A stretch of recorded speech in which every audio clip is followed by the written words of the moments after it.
I'm Dylan Enright and I play drums. I'm Ben Claghorn and I play bass. My name's Kyle Kmeyer and I play guitar.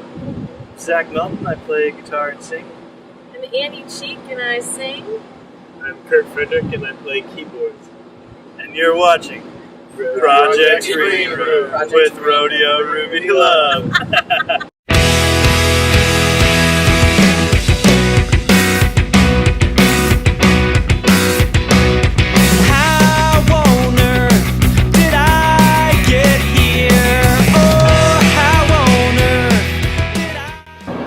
I was in a more aggressive band, and I wanted to start something a little lighter, a little more fun. And so it kind of started as like an acoustic side project sort of thing.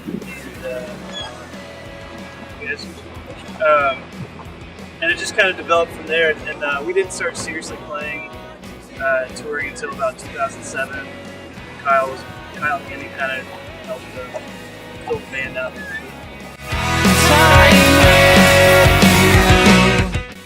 Indiana was awesome to grow up in the music scene because there's nothing to do in the state. And in the Midwest in general, but especially Indiana, you really cared about putting on good shows. And it was very rare when we were starting, or even like when we were starting to go to shows, you'd see a bad show where like either people wouldn't come out or the bands were terrible. And we grew up watching bands like In the Face of War, Canterbury Effect, Annabelle B, and bands like that in Indiana, husband and wife, who put on these shows in their basements, in their houses, churches, wherever we could do shows, and you come out and just see the sight. And it was weird, the first few times we went on tour, especially coming out east, no offense to the East Coast, but in New York it seemed like we're here to rock and roll, that's about it. And if you're here, it's like nobody really promoted, nobody was really psyched. And in the Midwest, man, people, at least growing up, maybe not so much now because I'm, a little out of touch with the hardcore punk scene. But it was like, what are you doing this weekend? Going to shows. That's what we do. And so it was really exciting. And like, all of your friends there, by my senior year of high school, all of my friends were people who went to shows. Insanely positive. Okay. We weren't really expecting that because we're not a punk or ska band, or pretty much. Your fans won't skank. What they do is just, we just wonder why. Really, we baffles appreciate us. it. We like it. Yeah, we've seen some skanking. Last night there was a chicken fight of like 15 a double people. tier circle pit. In Philly. Yeah, it was weird. Wild. It's one of the coolest things I've ever seen. But yeah, the response has been insanely positive, like overwhelmingly. We weren't expecting it at all, but it's been really, really great for us. And even a lot of people coming up and saying, hey, you're not really my style of music, but you guys are good, which is really encouraging to hear that. I mean, one major thing that we kind of picked up early is, as a young band, you think about things like tour managers and stagehands as kind of unnecessary. And when you get to the level, when you see what they're doing, you realize why those hospitality writers exist and why those people are there working backstage, like Joe, Dave, Paul, and all those people work really hard to make everything run smoothly. And it's, us getting 3 hours of sleep, making sure we're running to FedEx office and going this place and going this place. It's like, I understand why these people are here. We're always sleeping. Oh. Nothing fun happens. Well, that's not true.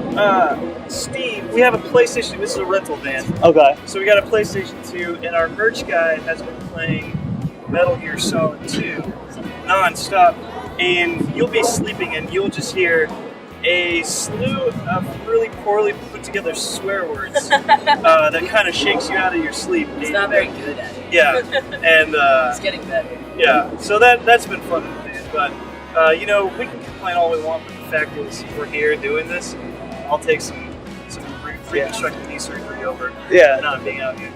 PlayStation 2, nice. Oh yeah, it's Have you heard of it? Yeah, It was a couple years ago. I think you can get it for like $30 at EB Games now, but Well, we got it for free. you got it for free. So, Kind of a crazy story. We got offered to do a showcase with Victory Records, Okay. and we heard some not so great things about that label. We heard some things, and we actually emailed Streetlight to our old bass player emailed Streetlight to just kind of see like what we should do, Right. and get some advice. And Tom said, "Hey, I've got some options if you're interested." And so we've been talking to him ever since. We've got offered. We almost went on tour with them last summer, didn't work out. They offered us this tour. Re-released our album on Pittsmento. I have been saved. Not yet. It's something we're trying to do. Okay. We're actually going out with Streetlight again in November, December, and Real Big Fish. So we probably won't be able to get our jobs back from leaving in a few months. So it might have to be our full-time gig eventually. But I mean, no, we all have, like, Kyle works at a grocery store. Okay. In a warehouse, he's a social worker. So we all have jobs here and there that we do with it. But the hope is that this will eventually be a bigger business. Right. 20 years like Real Big Fish. Yeah, Not bad. hopefully a little soon. Hopefully a little sooner. And then, Been saved. I have been saved. We have a little bit working on the next full length for Pentimento, Okay. and we've got a handful of songs and a handful of other songs and a few other songs. lots of things. A lot of floating things around. happening. But once we get home, we'll start cracking down on that stuff and get that stuff away. And hopefully get the studio, get this coming spring, and head out on tours.